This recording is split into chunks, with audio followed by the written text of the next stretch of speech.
Welcome to the Real Pros of DC. Each week we interview some of the DC metro area's top professionals and discuss topics related to this unique real estate market. I'm your host, William McCoy, and this is the Real Pros of DC. Welcome to the Real Pros of DC, where each week we interview some of the DC area's top professionals. I'm your host, William McCoy. I have my co-hosts, Paul, Amanda, and we have Nick today from New World Title and Escrow. Thank you, Nick, for coming on the show today. Really appreciate it. Well, thank you for having me on. So title is so super important in the process. Tell us, how did you get started in this? About 2002, I got into the business. Prior to that, I'm an attorney. I was a practicing attorney for about 12 years, doing mostly litigation, a lot of real estate.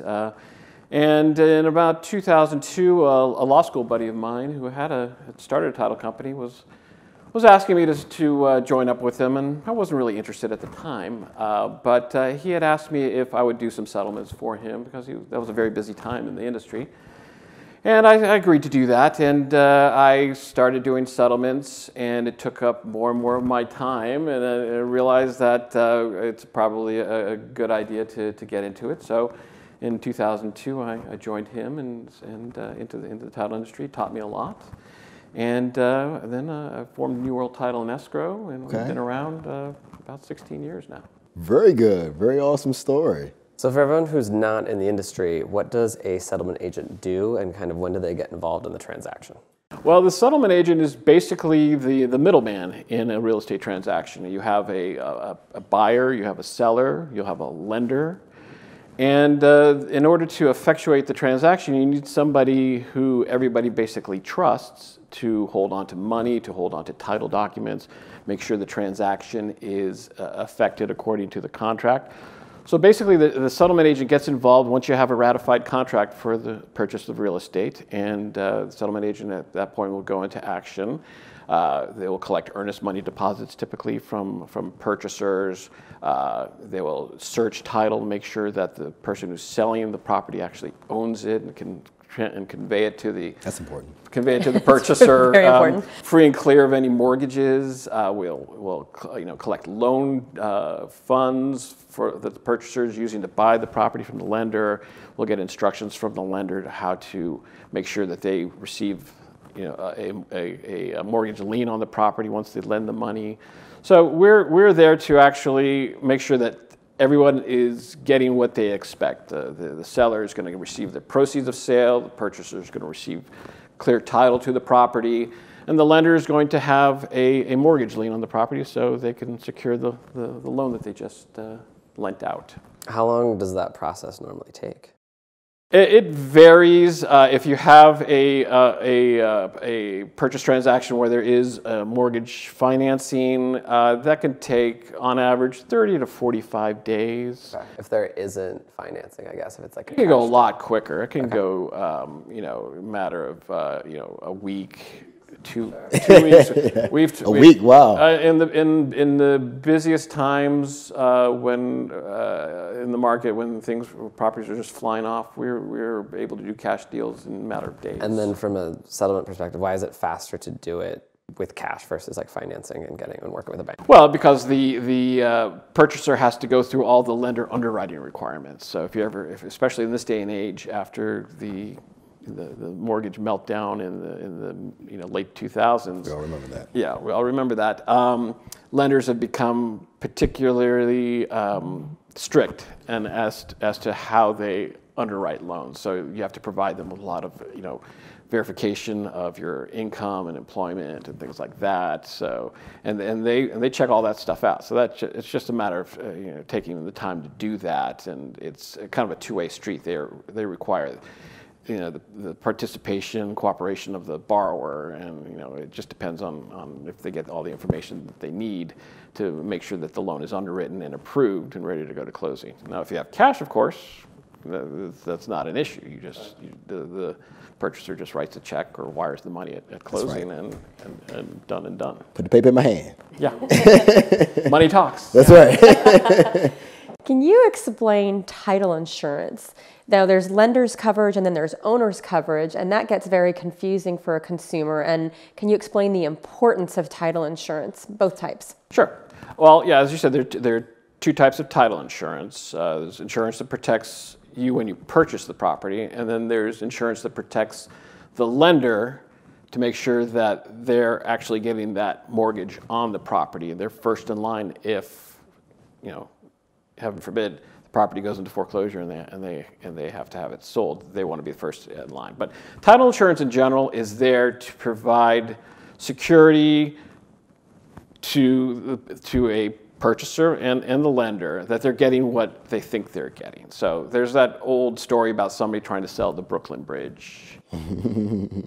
If I had title insurance, I would go through with that transaction because the title insurance is there to protect you. So if you buy a piece of property and there was a mortgage that wasn't released from the land records from 2 owners ago, if there was a situation where your house is built partially on a neighbor's property, or if you bought a piece of property from an estate, somebody passed away and their heirs sell the property, one of the heirs didn't get included in the transaction, and so they're claiming that they still have an interest in the property. Title insurance will step in and correct those issues. So when you think about it, you purchase a piece of real estate, your home, that's probably the biggest financial transaction of your life. So it's something that you want to go into with the confidence that you're going to get what you think you're getting. That most importantly, that you'll be able to, when time comes, sell the property, that you can sell it, that of course you can live there without any sort of interference, and that you can mortgage the property. The property can be there to finance whatever, whether you're going to refinance the property or get equity line. You need to make sure that you have clear title to the property, and that's where title insurance comes in. Most time we see title insurance kick in is when someone goes to sell their property and a title search is done, and we see that, there's a title issue, a title defect, and we have to clear this title defect before you can sell the property. Now, most of the time that can be done, but it takes time. It could take a matter of weeks. It could take a matter of months. It might have to involve court intervention. And in the meantime, you're unable to sell your house. And generally, when you're selling the house that you're in, you're buying another house, and you're relying on the proceeds of the sale of your house to be able to purchase your new house. If you don't have title insurance, then you're kind of stuck. And we've seen that happen because owner's title insurance is not required. You're not required to get it. You can kind of fly without it, but so you find it more though on the seller side is when you're actually finding it, that they don't have full ownership. Correct. That's when title insurance really kicks in, because that's generally when the defect appears. Because no one just periodically go, okay, let me just do a title search of my house and see, make sure that I own it. It's not like going to a doctor. At that point, there's already a ratified contract generally, right, as well, because you're kind of doing the background research, or no? Once you have the ratified contract, then the next step is pull title, to do a title search. And title search is basically someone reviewing the chain of the deeds going back generally 60 years, seeing who owned it at one time, prior to this seller, looking at the deed, making sure the seller actually received clear title to it, and then just going back and back and back into 60 years. And we look for mortgages, make sure all the mortgages are released. We look for other things that might appear in a title claim. We'll look at a survey of the property. So if we see like the driveway of the property is really on the neighbor's lot, then that's an issue.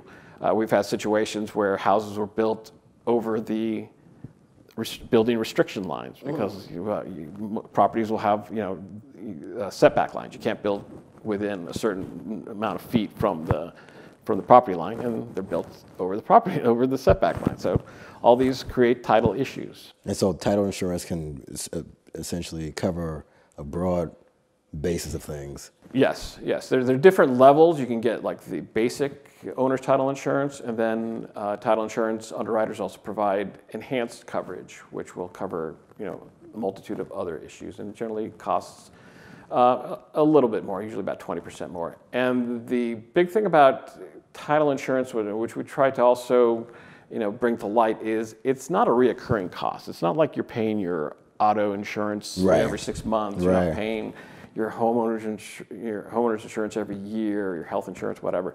It's a one-time charge. Yeah. You pay it once, and then you don't have to worry about it. Well, you sold me on it. Totally worth it, right? Can you tell us a little bit more about the enhanced coverage and the additional benefits that provides? Sure. The enhanced coverage will cover things that aren't necessarily strictly title related, but they're related to the real estate itself. So if, for instance, and we had this situation in a property in DC where someone had were selling a house and they had a upstairs bathroom that was built after the house was built, and no one bothered to get a permit for that, and that creates a problem. So enhanced title insurance will provide coverage for unpermitted work, if there are zoning violations, if there are things like if there's zoning violations. Can you talk a little bit more about what the enhanced coverage covers? Sure. The enhanced coverage will cover things that aren't necessarily strictly title related, but they're related to real estate in general. So a good example of that is if there is a property with a zoning violation, there will be coverage for that to a certain limit. A big thing that we've seen, even recently, we had a situation where we had a property in the district where a bathroom had been installed in the property, and there wasn't a permit pulled with the city. And so there's coverage in enhanced policies for things like that. Also a nice thing about the enhanced coverage is that it will protect trustees. If you own your property in a living trust or revocable trust, which is very popular for estate planning purposes, the enhanced coverage will cover your trustee for things like that.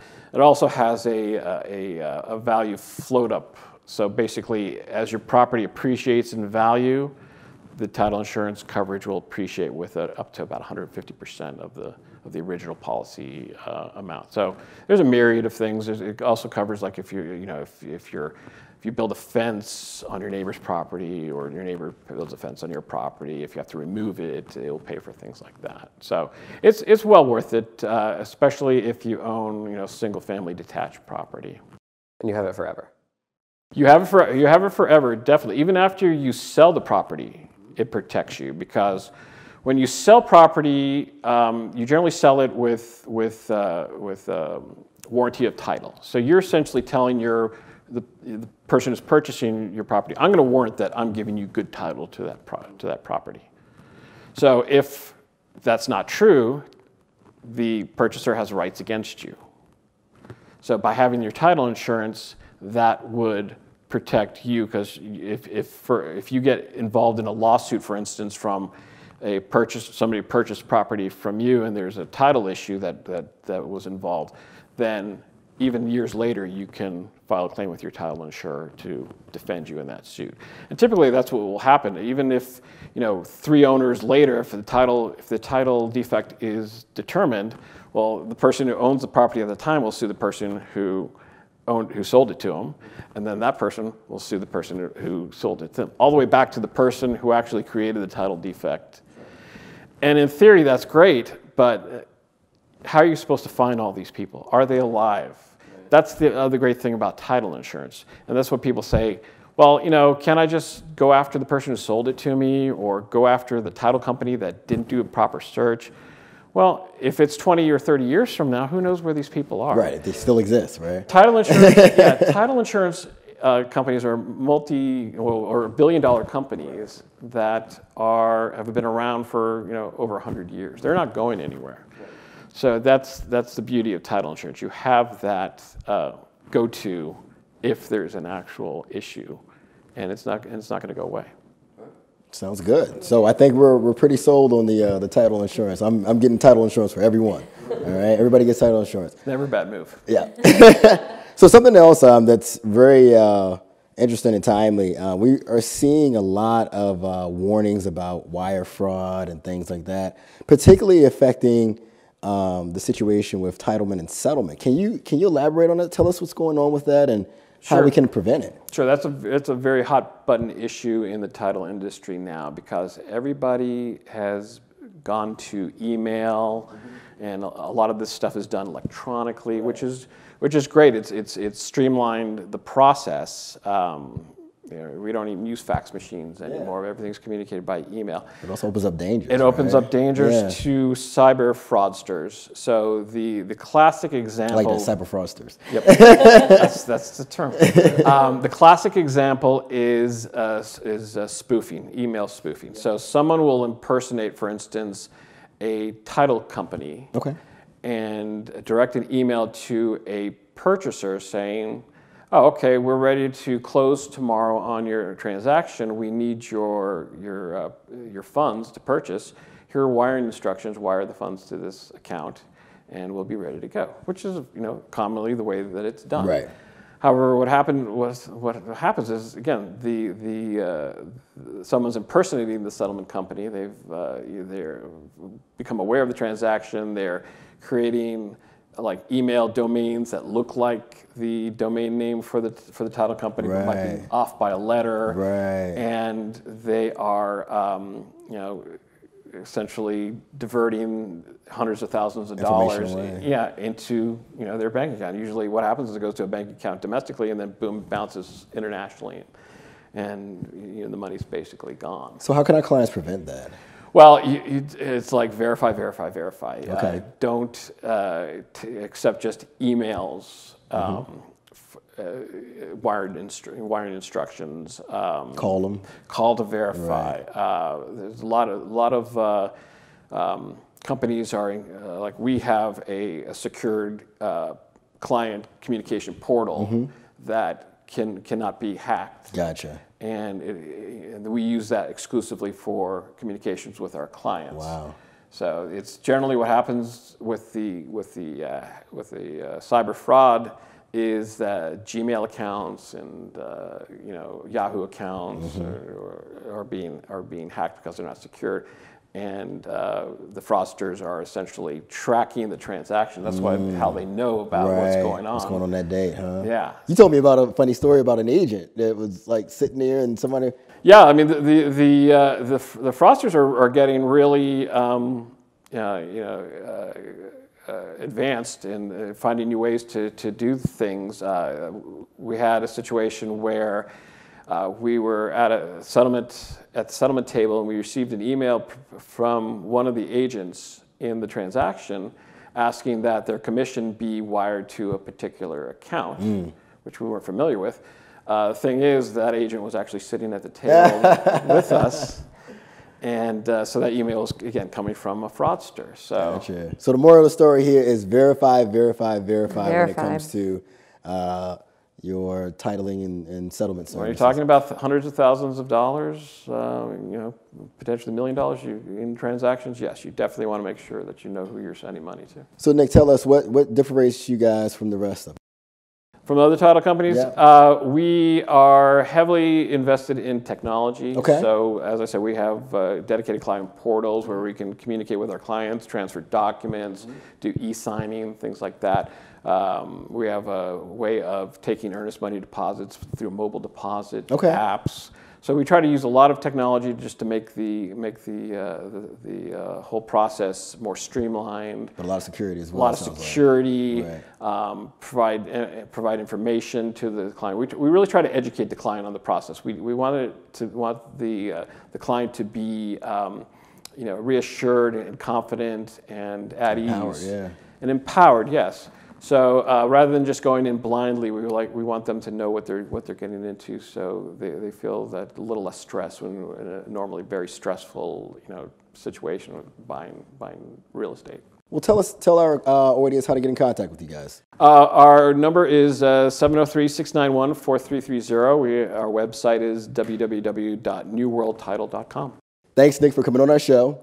And thank you, audience, for joining the Real Pros of DC. We'll see you next time. Thanks for joining us on this episode of the Real Pros of DC. Have a real estate topic you would like us to discuss? Go to www.therealprosofdc.com and submit your idea and see footage of the show. See you next time.